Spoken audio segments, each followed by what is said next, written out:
Hey, Yetta, how do you say intimacy? Into me see. Moving forward with the Dekker Team. Moving forward together with the Dekker Team. We're thrilled and excited to welcome you to another episode of Life's Inside Track. I'm Yetta Dekker. And I'm Ken Dekker. And it's where we get to share techniques, thoughts, tips, tools, and truths that we all need, we all deserve. You, I, everyone, so we can turn our house into home, our families thrive, and we live the best life possible.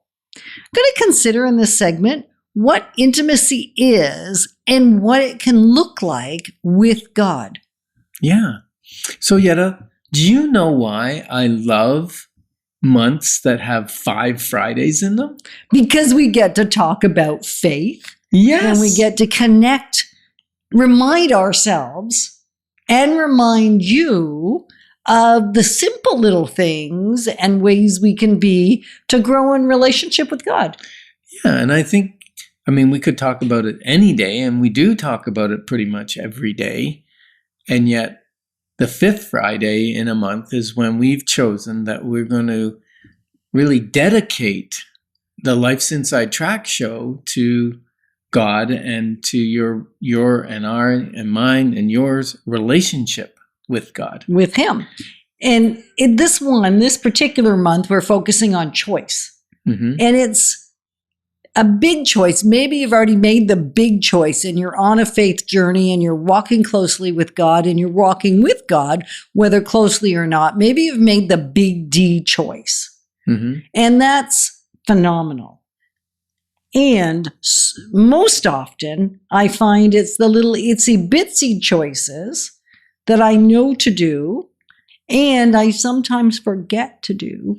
So maybe you're like me in that you know what to do, you know how to do it, you know how to stay intimate with God and with people, you know how to walk closely, and yet you sometimes just don't do that stuff. Because I sometimes forget that. Well, I think we need reminders. And what's interesting is this show about intimacy with God and that it's a choice and how to choose that spun out of us having conversations about our relationship and intimacy with us, right? How do we feel more intimate with each other? And then it kind of went, well, that's probably how God feels more intimate with us and we feel more intimate with God. So here we go. We're going to talk about this. It's a little bit interesting and a lot of fun.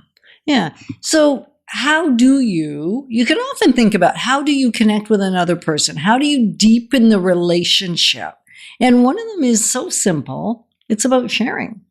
Like God already knows the answers, already knows what you're thinking, already knows what you're going to do, already knows what I'm going to do. And yet He still wants to know and have done. Yeah, that too. Even my secrets that I don't want you to know. Because our relationship, right, deepens when I share my deep secrets, my embarrassing moments, when I share them with you with Yetta. Yeah, with you, Yetta, you feel more connected to me. Right. And any relationship, whether it be a sexual relationship like a husband and wife, or just best buddies, or it could be siblings. That's the word I was looking for. The other S. Yeah, the other one. Or like parent-child. Yeah. The intimacy is built in the communication and wanting to understand and understanding the other person. That creates intimacy. Right. And so how do we do that with God, right? And like you said, God knows what we've done. He knows what we're thinking. He knows what we're going to do. And He wants to walk with us. And He wants us to talk to Him about those things because He knows it builds the intimacy when we have that conversation. Right. So it's just that little bit that maybe you're thinking, it doesn't matter. He already knows. He doesn't need to know that. And yet you take the time to sit with Him. Maybe for you, it's sitting every morning in a tranquility room, which is the way we tend to do it. Because if I don't do things that are a little bit habitual, a little bit ritualistic, I can sometimes forget. Yeah, what's a tranquility room, Yetta? Well, it started out as our prayer room. So it's basically a room that we have 4 big lounge type chairs in. Most of the time, it's only 2 that get used. And we do have guests that sometimes join us in the tranquility room. It looks out over the ravine behind our property, the little creek and our trees and our garden. So it's got big window, lots of light, and it's really an inspiration room.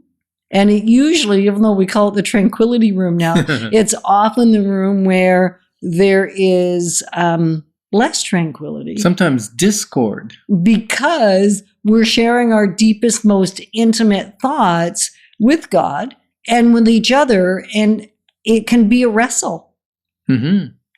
Can be a challenge to be honest and open and vulnerable and transparent. Yeah, like just yesterday, you shared with me something that you did. It was a little thing, caused a little bit of damage, but it was like 10 years ago.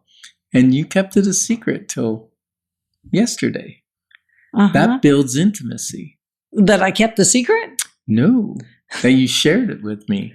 Right. And so God wants us to do the same thing. He wants you to do the same thing. He wants me to do the same thing. So really, as you're thinking about this, I want you to start thinking about, what is it I've been withholding?